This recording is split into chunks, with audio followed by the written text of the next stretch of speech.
What's going on? How's everyone doing today? It's CJ Halleck with cjhalleck.com and digitoolbag.com, and in this video we're moving forward with the Blitz challenge and we're going through the customized WordPress settings to get everything rolling and get our logos uploaded and all that fun stuff. So let's go ahead and hop to it.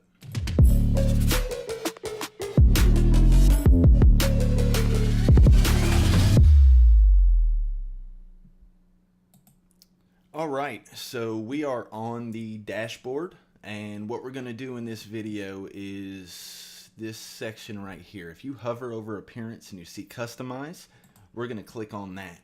This is where the core information for our website sits.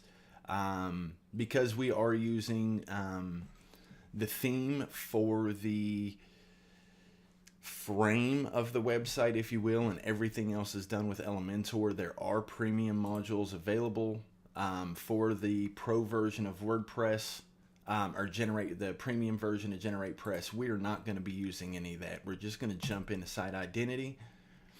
If you installed with us in the training, you should already have your title and tagline in there. The next thing we're going to do is our logo. So we're going to click select logo, and we are going to open up our folder with our stuff in it right here, and we're going to go ahead and start with the regular logo first. This is the one that's 320 pixels wide, and it has a different suggested image size. I'm just going based on what I know works across all platforms, and I've used these sizes for a long time. And I don't have many issues with it. So now that you have the image uploaded, this is the first image we're uploading to our WordPress site. So I want to go over a few things, and I'll probably do a separate video on this at some point. But basically, I need to go over the, if you will, image settings for each upload. So, and I'm trying to write this down and remind myself to do a separate video. But anyways, first thing is the URL. This is not, you can't change this at all, but if you're going to link to this image anywhere, this is where you would get that URL if you're interested there. Then the next thing is your title. I'm not going to touch it. Caption, if you want to put a caption underneath it, I never use captions. I like using Elementor so I can do different things with it if I did want a specific text to go with the image. Alt text. This is very important, these next two steps. Alt text is what Google reads.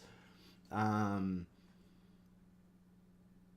far as the text is concerned, so this basically needs to, as far as the image is concerned, alt text basically tells what the image is in text form, in short form. So you basically just want to do like Pyroplex logo, and then in the description, and you don't want to like have everything the same, you want to make sure you write this custom for each thing.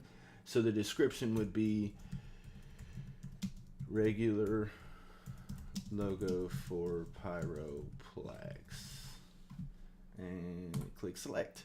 I'm going to skip cropping. We're not going to crop with anything. I'm going to keep it the way it is. There's the logo. Now we're going to do the same thing for the Retina logo, and this one's probably going to be going a little bit faster, so bear with me. And feel free to pause the video at any time if you need to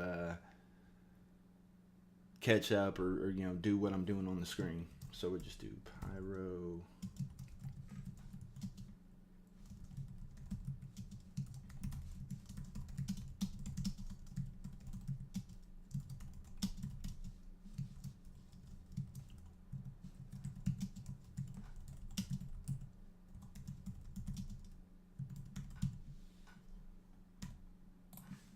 All right, now that we've done that, the next thing is our select the image. This is going to be to upload the app icon.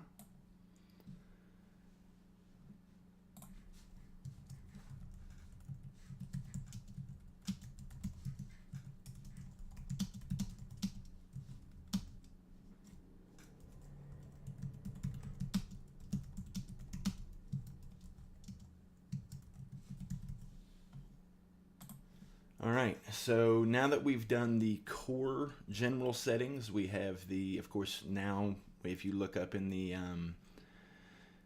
up at the top inside of the tab, you will see your icon right here, so it makes it look a little bit more professional, as well as helps with getting your icon on the home screen if they bookmark your site. The next thing is going to be layout. I'm going to just basically go through all this just so you have a good understanding of what this stuff does. The container width I normally don't touch. I'll leave that set. That's just the width of the container of the content on the home page. Header, not going to touch nothing. Primary navigation, not going to touch nothing. Sidebars, we won't use sidebars. And this is just, you can come in and change this stuff, but a lot of this we won't use because we're doing everything custom inside of Elementor. So yeah, nothing inside of layout. Next thing is colors, and this is very important. As you see here right now, the background color is kind of like this light gray, so we're going to change that to white. At least I am. You don't have to.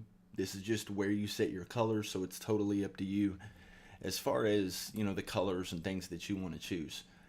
Text color, link color hover, so I may want to change this.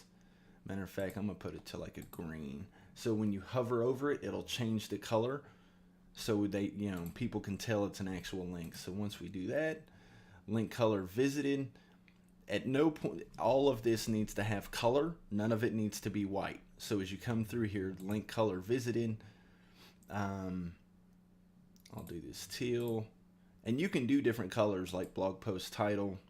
I'll go black. But if you wanted to, I'm going to just go here for a second. If you wanted to go like super custom, you can drag this around and get any color you want. If you know your code, the hex code for your color, you can type it in here. Like for instance, I know my main, we'll use this one. I know my main color that I use on everything. My red is just D, and then 1, 2, 3, 4, 5. Like, it's very easy for me to remember that, that color. And then post title color, I'll just set that back to black. Blog post title hover, I'm not going to do anything with that. I might, let's just make it a hair lighter. All right, navigation, all right, save that. Don't worry about that. Typography, this is where if you want to actually change like the font for the entire website, this is where you would change that. I'm keeping everything basic. We're not going to do anything in there. We won't need menu. So yeah, other than that, that's all we're going to do inside of the customize. So basically you're going to need the site identity, and colors and typography are going to be the three main sections that you'll be editing anything in.